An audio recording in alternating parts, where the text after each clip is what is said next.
Hi everyone, hope you're all having a great day. Ben Budde here. I have the pleasure of leading go-to-market in North America. I'm so excited to talk to you about this voice AI space and all the agents coming. Just first and foremost, who's ever had a bad support experience? Okay, all hands. Who loves hold time? No hands. Okay, so look, don't read or don't really believe all of the AI doomsdayer stuff that you see in the headlines. I'll just say this is all I work on. Every single day is agents and the surrounding technologies.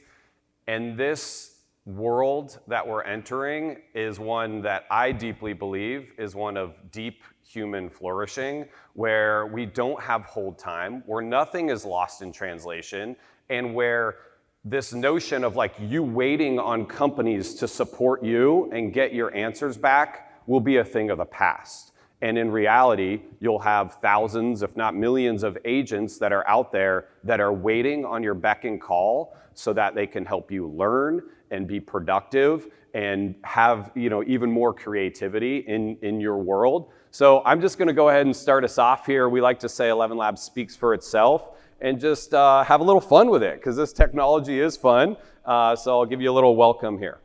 Wow, okay. We're off under the lights here in Arlington for this killer session. The stadium buzzing with anticipation. Now the Agentic team storms the field. And here comes their future partner, 11 Labs, the voice AI company, who passes it back, driving down the wing, then over to the striker. Cuts inside. Oh, that's a lovely bit of footwork. Shot on the keeper. Goal! That was pure magic. All right, amazing. I love that human-like emotion and context and just the power of these experiences. It's going to be an incredible thing. And let's just take a step back and summarize our evolution as a species real quick. So, if you look at it, it's only really been the last 100 years where literacy rates have really taken off, and then you've got wonderful things like the internet and LLMs that are helping us in our day-to-day. And don't get me wrong, I still love reading today, but who we are as a species has been evolved in many, many thousands of years through conversations like the ones we've had throughout the morning and over dinner, and throughout history, culture's been passed down over campfires. And there is nothing like a voice that you know and love, and it's that inflection, intonation, dialect, and everything that ultimately has helped us not just survive and communicate with each other, but also I think it's a big part of who we are as human. But when it comes to technology and audio, there's been these horrible, horrible decades of experience where we've all been there, where you're hammering 0 on a support call or shouting representative. That is just not an experience. We've all been trained to do that because the IVRs of the past have not been able to get to the core of our issue, and that's a real challenge. Then when it comes to the contextual understanding and these hundreds of signals that each and every one of us have in our voice today, it's really hard to replicate that. And that is ultimately why we're here. So our co-founders came from Palantir and Google respectively, and they're awesome, they're brilliant, and they had this unlock in audio. So it was really the GPT moment in audio when we launched our first text-to-speech model. And the human-like emotion that you just heard in what is our newest model in V3 carries across these experiences in a way that nobody thought was possible 3 years ago when we started.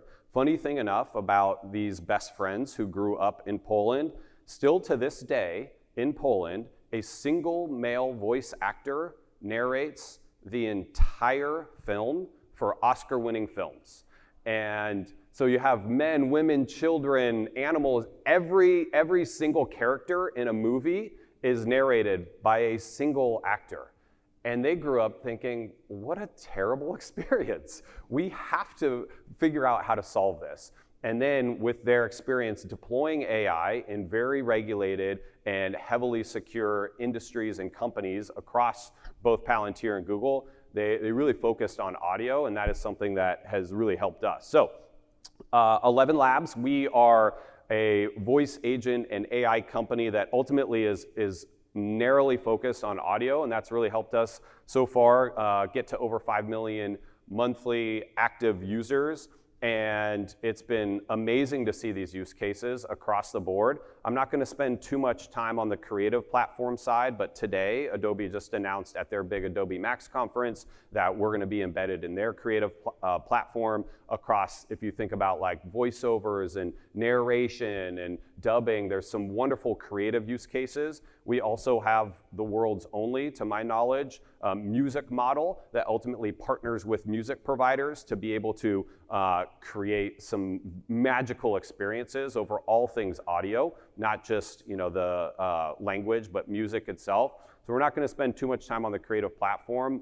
All the other use cases here are really around our agents platform, and that's what we're going to dive deeper into today. It's been an amazing whirlwind, and I'll say I have this wonderful role where I get a glimpse into the future. In 2025, there has been a lot of testing and some high-scale production use cases.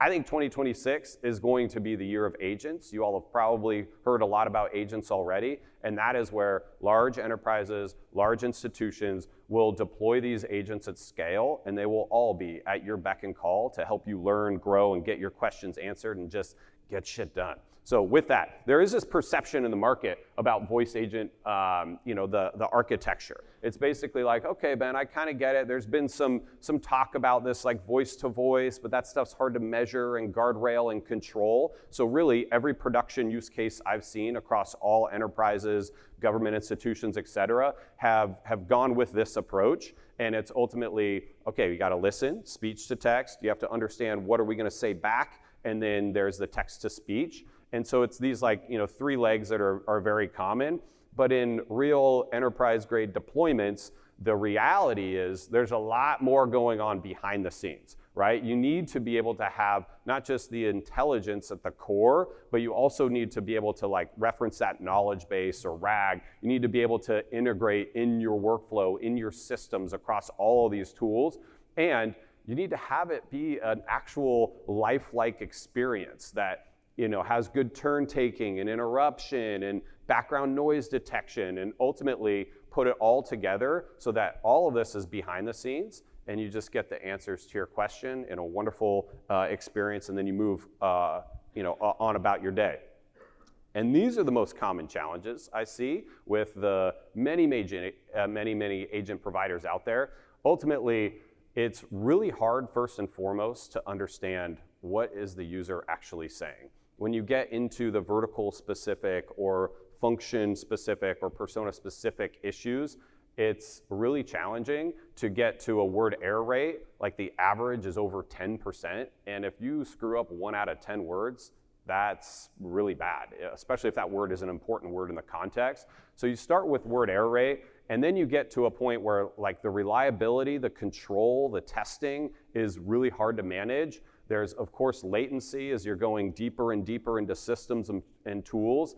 And then a lot of these providers will have these kind of black box integrations. It's very hard to figure out what is the AI doing behind the scenes.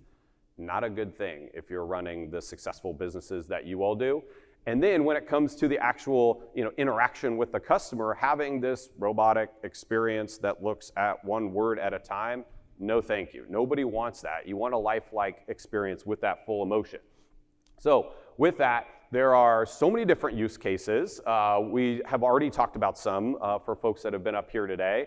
I think these are 3 I'm pretty excited about. One is just on inbound scheduling. It's let's just get the tasks done that nobody wants to do and get on with our lives. So here's a quick example of this one.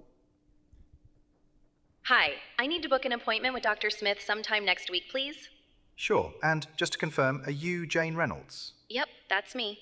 Great, thanks Jane. Is there a specific day or time that works best for you? Preferably